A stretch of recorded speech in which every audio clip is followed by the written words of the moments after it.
परवाह नहीं करेंगे, सांसद तोड़ना है तोड़ लीजिए, मंत्री की कुर्सी लेनी है ले लीजिए, हम लात मार देंगे, लेकिन विधानसभा में कॉम्प्रोमाइज नहीं। ये बात आप ठीक कर रहे हैं। तो अलग रहा वो तलाश सकते हैं। अगर उन्होंने कह दिया कि मोदी मंत्रिमंडल मतलब मंत्री पद से मैं लात मार सकता हूं, तो आप समझ सकते हैं कि लात मार दी उन्होंने। वो भारतीय जनता पार्टी को मैसेज दे रहे हैं। जेडीयू के लिए बहुत खतरे की घंटी नहीं है, जेडीयू के लिए बहुत खतरे जैसी कोई बात नहीं है।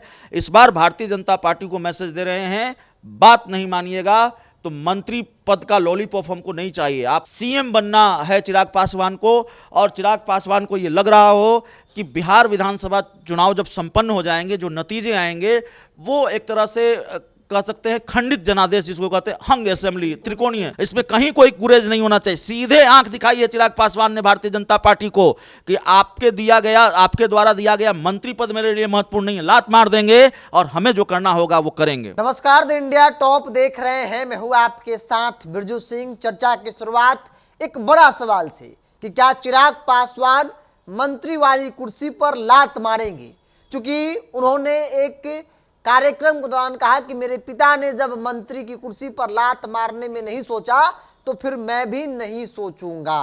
मेरे साथ पत्रकार अभिषेक मिश्रा जी हैं। चिराग पासवान का आपने वो बयान सुना जब उन्होंने कहा कि भाई मंत्री पद की कुर्सी पर हम लात मार देंगे जरूरत पड़ी तो क्या लगता है चिराग का जो तेवर है वाकई में एनडीए से बाहर की ओर चिराग को ले जा रहा है? बिल्कुल ले जा रहा है। और चिराग पासवान ने अगर कहा है कि मंत्रिमंडल से इस्तीफा दे देंगे, या जो उनका बयान है लबोलुआब यही है कि जरूरत पड़ेगी तो मंत्री पद से लात मार दूंगा, मेरे लोगों के साथ अगर अन्याय होगा या मेरे लोगों को दरकिनार किया जाएगा, इस तरह की बात उन्होंने कही है।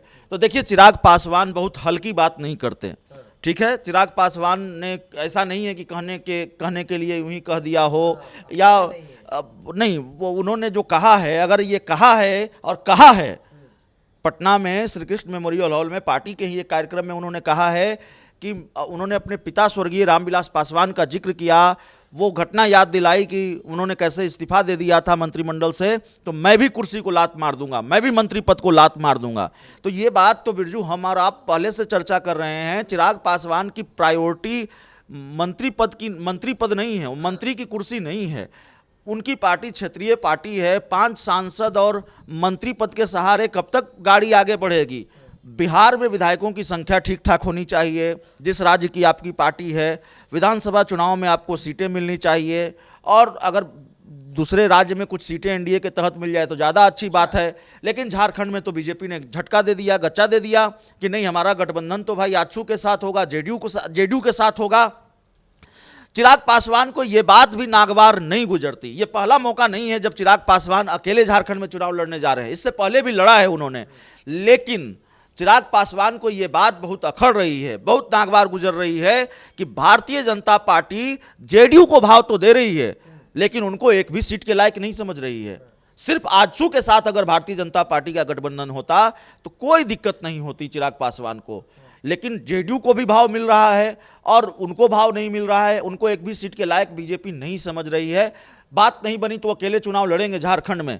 लेकिन दूसरी तरफ चिराग पासवान को यह अंदेशा भी है कि बिहार में उनको ज़्यादा सीटें न मिले, बिहार विधानसभा चुनाव में उनको मन माफिक सीटें न मिले, या जितनी सीटों की उम्मीद वो पाले हुए हैं कि 40-50 सीट हमको मिल जाए, तो उस संख्या से बहुत कम सीटें उनको विधानसभा चुनाव में मिले।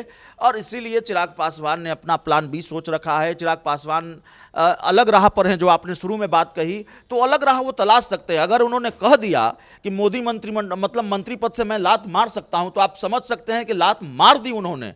उन्होंने ऐसे ही बात नहीं, उनके मन में ये बात है। आपको हम याद दिलाएंगे 2020 का विधानसभा चुनाव, थोड़ा फ्लैशबैक में चलिए। चिराग पासवान एनडीए का हिस्सा थे और उस समय नियोजित शिक्षकों का मुद्दा बड़ा मुद्दा था। लेकिन चिराग पासवान को जब ये अंदेशा हुआ कि एनडीए में बात बनेगी नहीं, सीटों की संख्या उतनी, सीटों में हिस्सेदारी उतनी मिलेगी नहीं जितनी वो चाहते हैं, तो उन्होंने नियोजित शिक्षकों का साथ देना शुरू किया।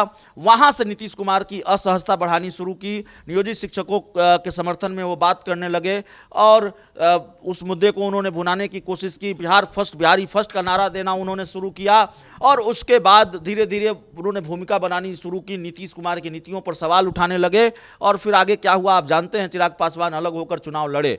तो इस बार वो भारतीय जनता पार्टी को मैसेज दे रहे हैं। जेडीयू के लिए बहुत खतरे की घंटी नहीं है, जेडीयू के लिए बहुत खतरे जैसी कोई बात नहीं है।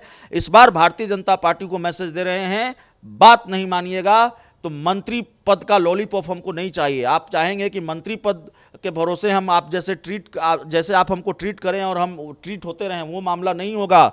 बिहार विधानसभा चुनाव में मनमाफिक सीटें देनी होगी, हमारी डिमांड माननी होगी, झारखंड में भी हमारी डिमांड माननी होगी, और नहीं तो चले। लेकिन हम ये नहीं कहेंगे, झारखंड में हो सकता है मान जाए चिराग पासवान, बात न बने तो कोई बड़ा फैसला न ले, लेकिन बिहार विधानसभा चुनाव में उनको अच्छी खासी सीटें नहीं मिली जितनी वो चाहते हैं, तो वो जाहिर तौर पर एनडीए से अलग होंगे, मोदी मंत्रिमंडल की कुर्सी छोड़ेंगे। चर्चा ये भी हो रही है कि चिराग का तेवर जो था उसको देखते हुए चर्चाएं ये होने लगी कि चिराग पासवान को भाजपा ने कह दिया है कि अगर आप ये तेवर रखेंगे तो सांसद तोड़े जाएंगे, मंत्रालय जाएगा। लगता है कि चिराग परवाह नहीं करेंगे, सांसद तोड़ना है तोड़ लीजिए, मंत्री की कुर्सी लेनी है ले लीजिए, हम लात मार देंगे, लेकिन विधानसभा में कॉम्प्रोमाइज नहीं। ये बात आप ठीक कर रहे हैं, विधानसभा चुनाव उनकी प्रायोरिटी है। सांसद तोड़ना है तोड़ लीजिए, अगर जो सांसद टूटेंगे टूट जाएंगे, कोई बात नहीं है।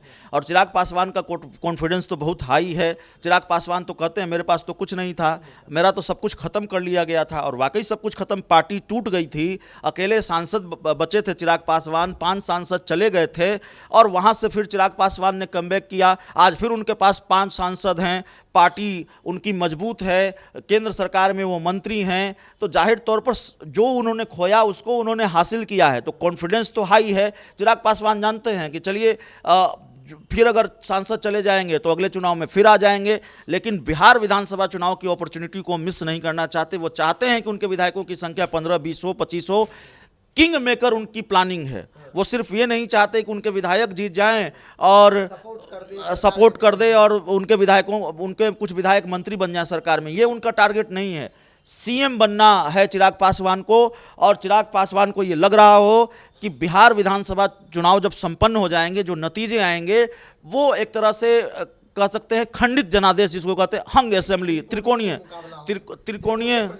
त्रिकोणीय जनादेश हो सकते हैं, और चिराग पासवान के पास 25-30 विधायक होंगे। उसके आधार पर, जैसे सत्ता की चाबी कभी रामविलास पासवान के पास थी, तो उस आधार पर चिराग पासवान बार्गेनिंग करें और बिहार की कुर्सी उनको मिल जाए। तो ये प्लानिंग, ये कोशिश चिराग पासवान की है। इसीलिए मोदी मंत्रिमंडल या मंत्री का पद चिराग पासवान के लिए महत्वपूर्ण नहीं है, और सांसद टूट जाएं रह जाए ये भी बहुत महत्वपूर्ण अब चिराग पासवान के लिए नहीं है। चुनाव करीब आ रहा है, विधानसभा चुनाव, और मेरा ख्याल है फरवरी, मार्च या अप्रैल के महीने में ही बिहार में विधानसभा चुनाव होने हैं। तय समय पर नहीं होंगे, पहले ही होंगे। तो चिराग पासवान की तैयारी उसी लिहाज से है, तेवर उसी लिहाज से है। भारतीय जनता पार्टी को वो उन्होंने सीधे आंख दिखाई है, इसमें कहीं कोई गुरेज नहीं होना चाहिए। सीधे आंख दिखाई है चिराग पासवान ने भारतीय जनता पार्टी को कि आपके द्वारा दिया गया मंत्री पद मेरे लिए महत्वपूर्ण नहीं है, लात मार देंगे और हमें जो करना होगा वो करेंगे। तो चलिए, चिराग पासवान ने स्पष्ट तौर पे अपनी रणनीति जो है अपने बयानों के माध्यम से दर्शा दिया है कि मेरे लिए ना तो मंत्री पद है इंपॉर्टेंट, ना ही सांसद है, बल्कि मेरे लिए बिहार विधानसभा में विधायकों की संख्या जरूरी है। अगर उस पर बात हुई तो ठीक है, नहीं तो फिर हम आजाद है। और चिराग को लेकर कहा जाता है कि जब चिराग जो चीज ठान लेते हैं उसे करके उसे अपना कर मानते हैं। वो हथियार डालने वाले नेताओं में से नहीं है। वो जब जो चाहे वैसा किए, चाहे नुकसान हो, नुकसान भला, लेकिन वो काम वो करेंगे। जैसा कि तेवर दिख रहा है, ऐसा माना जा रहा है कि अगर 40-50 सीट नहीं मिली तो फिर चिराग दूसरे गठबंधन की ओर जाओ, उनको लेकर बुलावा भी है, वहां पे वो चर्चा न सिर्फ करेंगे बल्कि वहां जाने में समय भी नहीं बिताएंगे। आपकी क्या राय है? अपनी राय को कमेंट बॉक्स में रखिए। अगर आप मेरे चैनल को यूट्यूब पर देख रहे हैं तो सब्सक्राइब कर लीजिए, फेसबुक पर देख रहे हैं तो पेज को लाइक और फॉलो कर लीजिए।